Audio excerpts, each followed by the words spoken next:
a point I should have made in your last question, which is just kind of contrasting the crypto exchange model versus this Bitcoin only financial services model. Essentially, if someone is interested in crypto a little bit and doesn't really understand the difference between Bitcoin and crypto, by definition, they're likely to just be gambling, and you're only going to see them put something like 1% or 2% max of their net worth. Yeah, it's one of the really interesting things about this story is FTX was pretty much the preferred trading platform of the professionals. So meaning all these crypto funds and crypto VCs that have spun up over the last 4 or 5 years. And so they are the ones that were not only using it as a trading platform, but in many cases using it as their custodian as well. So we saw a Los Angeles-based, fairly well-known fund blow up because they had 99% of their assets on FTX. We saw a really solid fund out of Texas that's pretty well-known, had 40% on there. It looks like Multicoin Capital, another fund out of Austin that's sort of one of the biggest, best-known kind of crypto pump and dump shops in the world, had about 50% of their assets on FTX. So they're kind of blown up at this point. Yeah, I mean, I think a lot of people in the mainstream media and people kind of even looking from outside are starting to realize the truth that Bitcoin is not part of this non-Bitcoin crypto industry. I think they're also starting to realize that crypto VCs aren't actually performing the role of venture capital as traditionally understood. They're much more like penny stock hucksters, and basically only exist in this brief moment in time where we have information arbitrage and regulatory arbitrage, and they're essentially able to get this short time to liquidity and be able to sell out of their positions while marketing these things however they want to. You can say literally anything about crypto blockchain magic for anything you want to, as long as you can get dumb institutional and retail to buy it and get you out of your position and make you some profits, book those profits, and then go raise another fund. But this is not actually venture capital. I just want to make that very clear. So I think we Bitcoiners are totally happy to take short-term price hits and have Bitcoin for sale, well below what we think its actual value is or the path that we think it should be on. If it helps wash out some of these scamming business models and some of these unsavory characters and business models around Bitcoin, that essentially we call it orange washing, borrowing from corporate greenwashing. So you're basically saying like, I love Bitcoin, buy my altcoin. That's kind of orange washing variety of marketing. And so, we celebrate these players washing out of the ecosystem and the education that comes for the general populace, recognizing the difference between Bitcoin and crypto. The crypto industry has marketed itself and tried to be in bed with Bitcoin over these past few years and jam crypto, meaning Ethereum and Cardano and Ripple and all this other stuff, into these portfolios of retirees. I mean, it's truly scandalous. And so, yeah, I'm not surprised at all that the regulatory hammer is not necessarily selecting the correct nail to hammer and is just coming after everything, because that's been their goal is to try to group these things together. Bitcoin is the only commodity out of all of these. It's the only thing that isn't centrally controlled. It's the only one that doesn't have an issuer, right? And if you have an issuer, then according to US laws, then you are a security.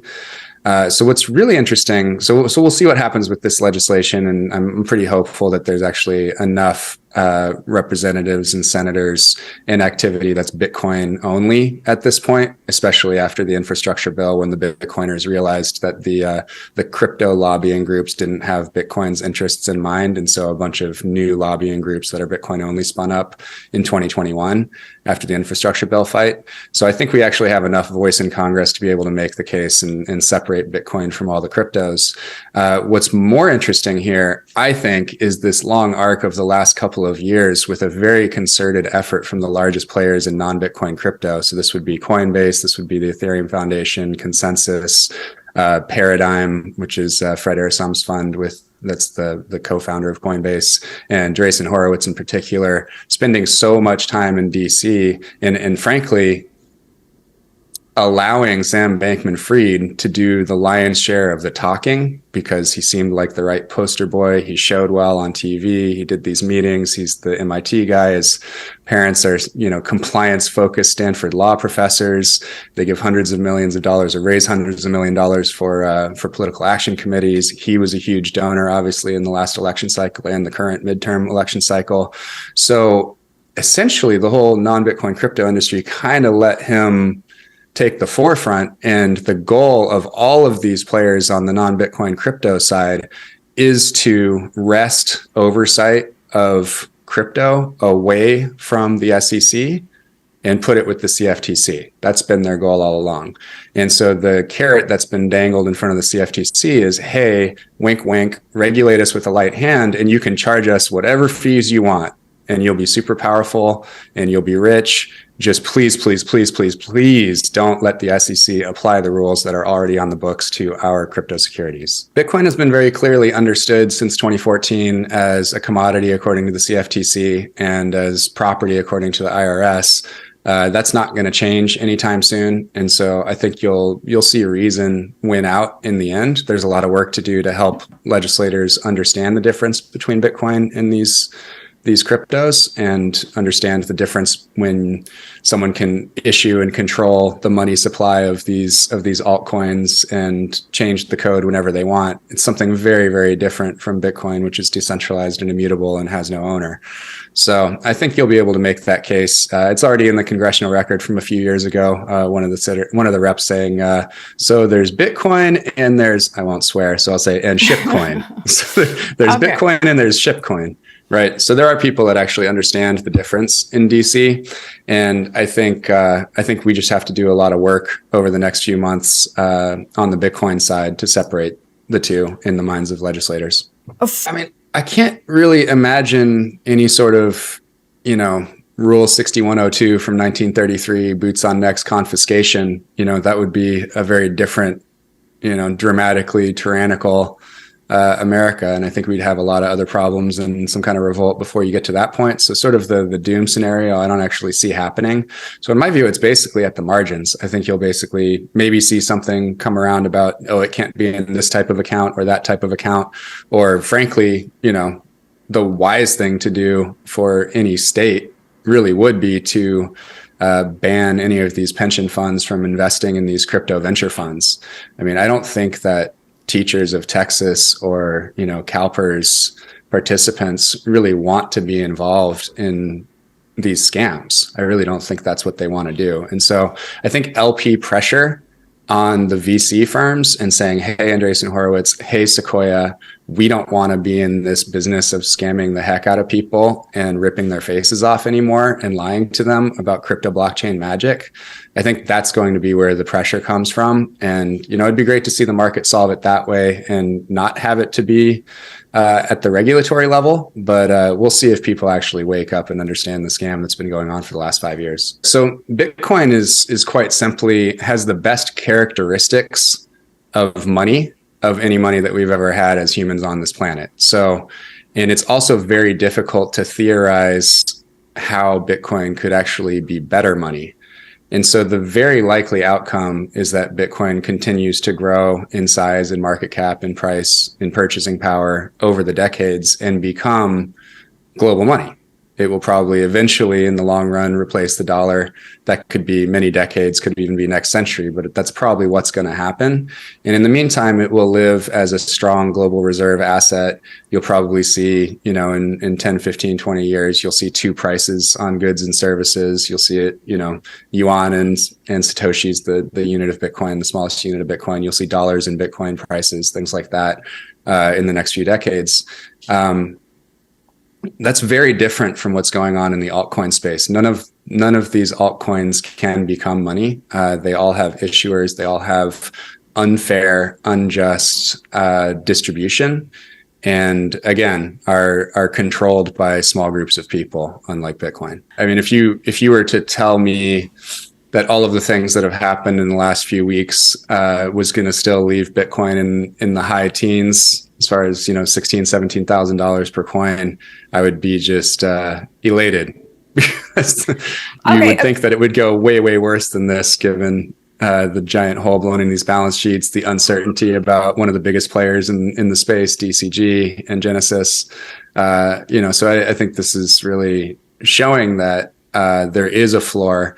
Our volumes at Swan have been absolutely insane. Just people backing up the truck and buying as much of this, on sale discounted Bitcoin as they possibly can over the last few weeks. So I think that, this is something where people have this perception now that we've been much higher than this, and we've gotten comfortable with Bitcoin being around 40K for a long time, around 30K for a long time.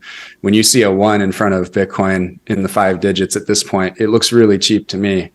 And, that is not something I could have said back in 2017, 2018. What we do with it and how that affects the financial system is TBD, but it wasn't intended to create a brand new financial system.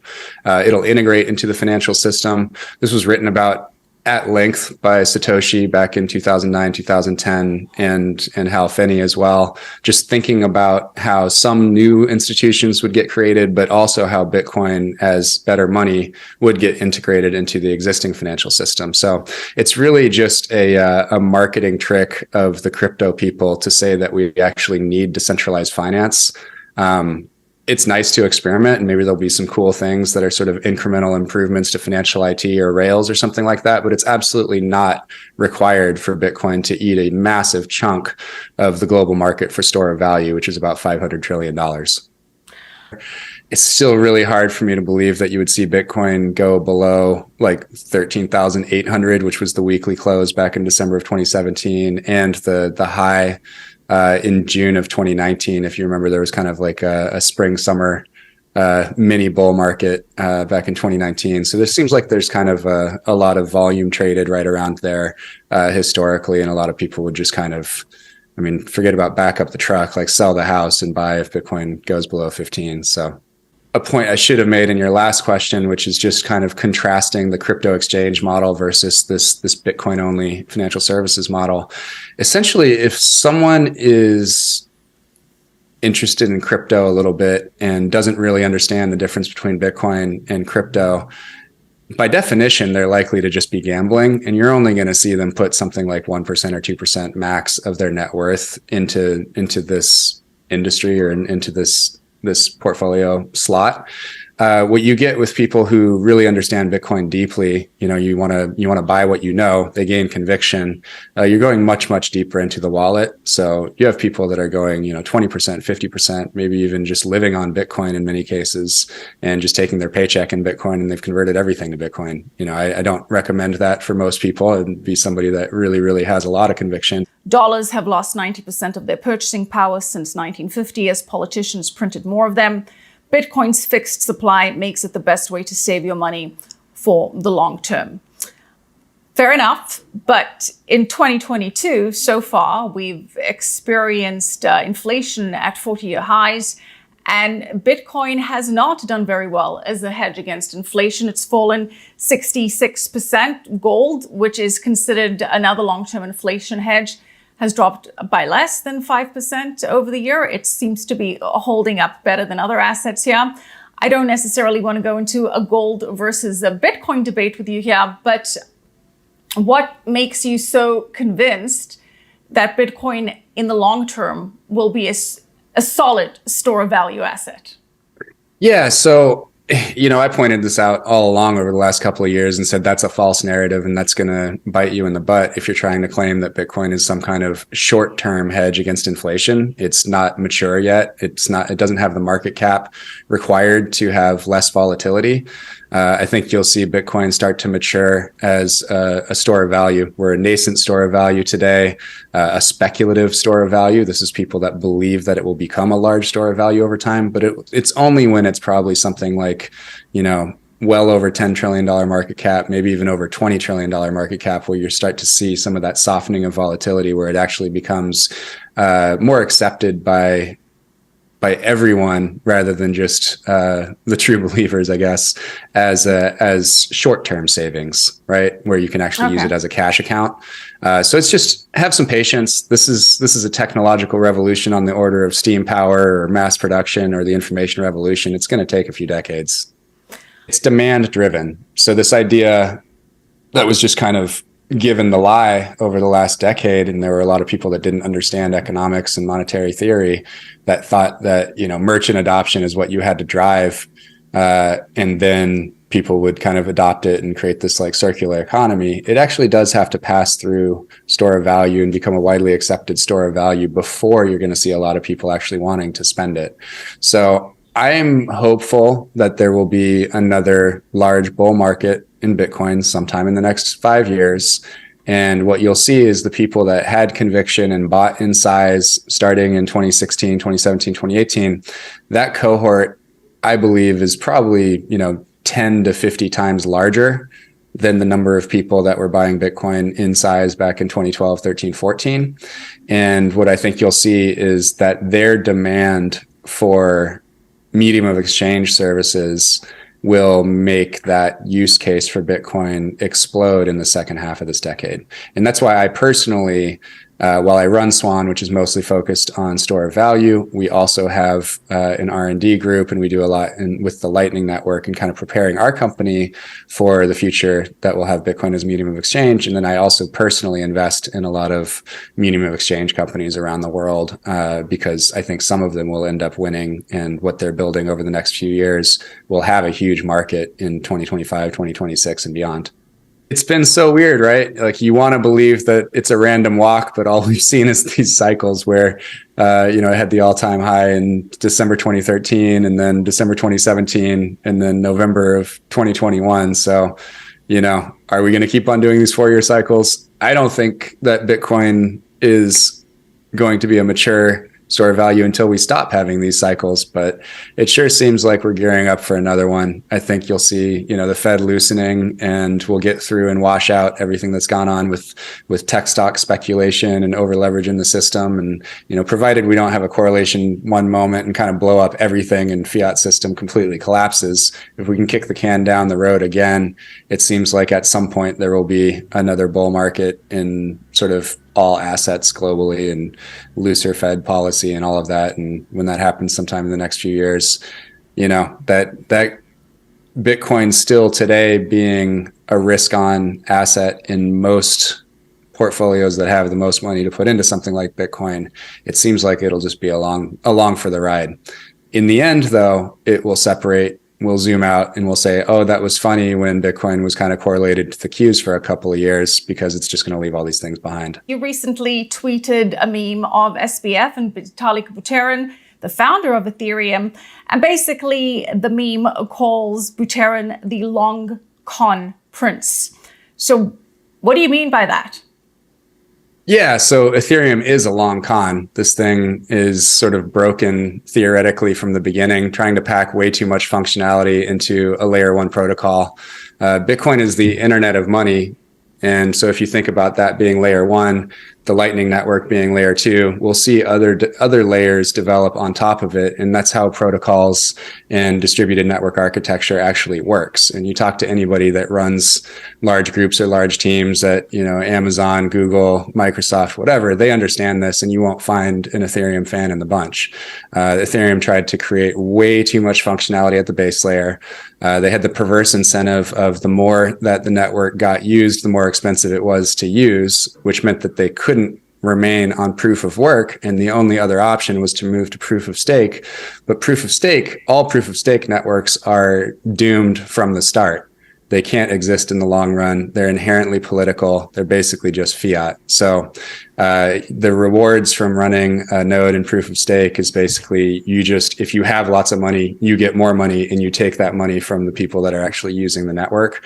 And it's subject to politics, and it's subject to controls, and it's just sort of centralizing over time. It's also incredibly complicated to run these things. And so everybody just outsources it to the big exchanges. And, you know, Andreessen Horowitz funded projects like Lido, and kind of just divests their responsibility to help run the network. So, you know, this thing is going to be a big blow up in the end. It's just a matter of time. Really? If you're not actually decentralized and you can be turned off, at some point you will be. So it's got a bunch of different points of failure because you can just turn off Infura or kick nodes off of AWS or Google Cloud or wherever they're running, and the thing just shuts down. DeFi is basically fake. So we saw last week, for instance, with Solana, had a bunch of oracles being run by Jump. They were offsides and were going to get a bunch of their positions liquidated, and they just turned off their oracles. And so they basically halted the system so that they wouldn't get wrecked. So it's just kind of it's basically all just theater, decentralized in name only. DeFi is not actually DeFi. NFTs, you actually don't really own anything. All you have is a private key. Well, we've had private keys forever. It's just pointing to a URL of a monkey picture or something like that. And that's why you've seen the OpenSea volume reduced by 99% since earlier in the year. So there's always going to be a new narrative where they try to kick it down the road and keep the thing going longer and longer and longer. So, World Computer, it's ultrasound money, which is a complete misunderstanding of what the entire point of Bitcoin is, which is immutable, has nothing to do with you changing the monetary policy and just deciding, hey, we're going to be deflationary now. Well, just by changing it, you've given the lie to the thing being decentralized in the first place. So obviously you can change that monetary policy in your favor whenever you want. So it's just most of these things that you've just tossed out are really just for gambling. They're for leverage, and it's all very self-referential because at the end of the day, the only assets that are actually trading on these systems are other assets in that same ecosystem. It's kind of like a snake eating a snake.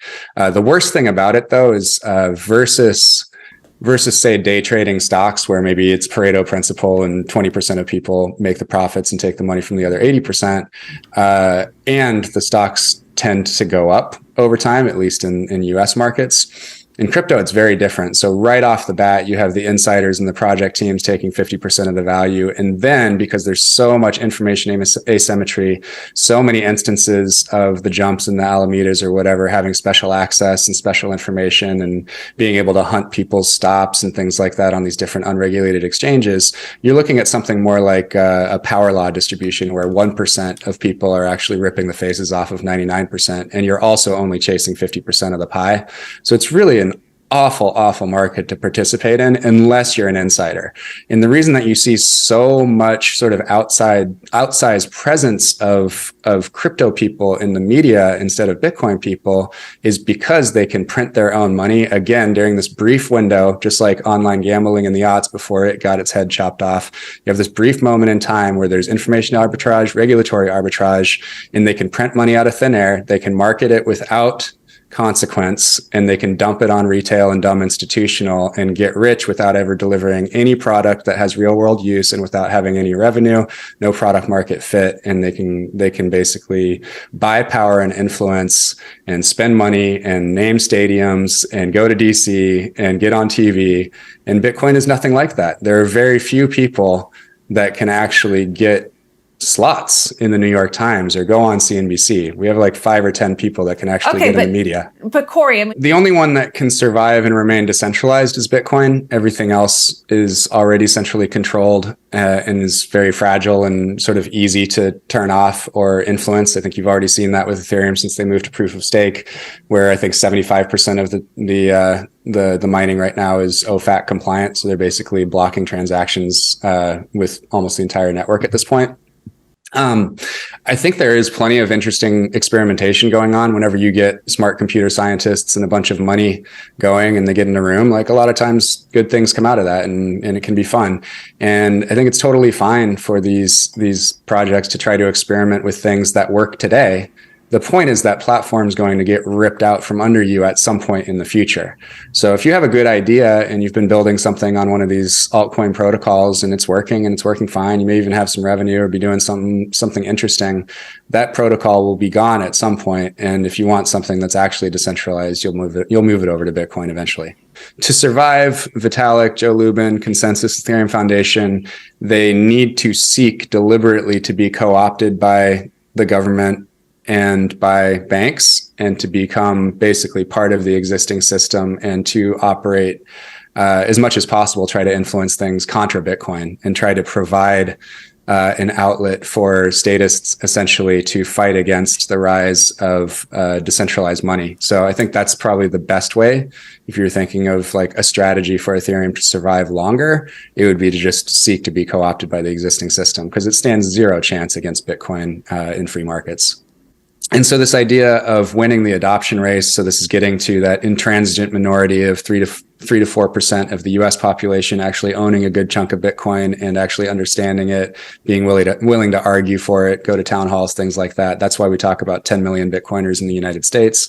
But expanding that into efforts around the world, everything that someone can do to shore up Bitcoin's defenses. So working on privacy technology, working on demonstrating its usefulness as a medium of exchange with essentially pilots like what you see going on in El Salvador, things like that. And just making it more and more decentralized and making it harder and harder to attack, while at the same time, Swan's mission and other companies and people like us spreading education, helping people understand Bitcoin, helping them appreciate it, giving them the tools so that they can tell their friends about it and explain Bitcoin better. Right. If we win this race, if we run faster than the other guys, then we'll never have to fight the war, because essentially America, United States, will be Bitcoin country. I think it is likely that we win this race without a war, because central bankers are humans and many of them are well educated and able to understand things. And I think you see central bankers already understanding what Bitcoin is and what its advantages are over fiat. You have a lot of monetary historians that prefer sound money and wish that there was some way that we could have made gold scale. We couldn't make gold scale in a global economy with a digitized world, but we can make Bitcoin scale. And so I think there's a lot of hope, and I think we just have to do a lot of hand-to-hand combat and win people over one by one and 1 versus 20 and bring these people over to understand the truth. So you're saying if the adoption rate continues steadily, the Bitcoin standard is inevitable? Yeah, I think it's inevitable either way. It's just a matter of whether we have a dark period where Bitcoin kind of has to go underground and kind of fight it out. Again, could only be really coordinated by US government essentially deciding that they wanted to try to eradicate Bitcoin from the face of the earth. They can't do it and won't succeed, and it'll just come back and kind of give the lie to that effort, because it actually is decentralized. But it could be nasty for a few decades, and I'm trying to make sure that I don't have to live through that and my kids don't have to live through that, because I think it'd be super ugly. I think it's reasonable to expect that we kind of trundle along here for quite some time. You got to get a bunch more people with conviction, got to get a lot of scared people used to Bitcoin being in the teens or maybe the low 20s or something like that before they start buying more again. Like this could take a while. I don't really, I guess I can just, you can look at my actions and not my words. I mean, we're not preparing for any kind of, return to bull market conditions in 2023. We're prepared to spend the entire year essentially with people scared. The collapse of these crypto scams. I don't consider myself a prognosticator. I'm an active combatant. I wanted Luna to go to zero. I wanted Celsius to blow up, and I wanted FTX to blow up. So, wow, you got what you wanted. That's and we pay a price for a little while in the short term with the Bitcoin price, but it makes it much healthier in the long run.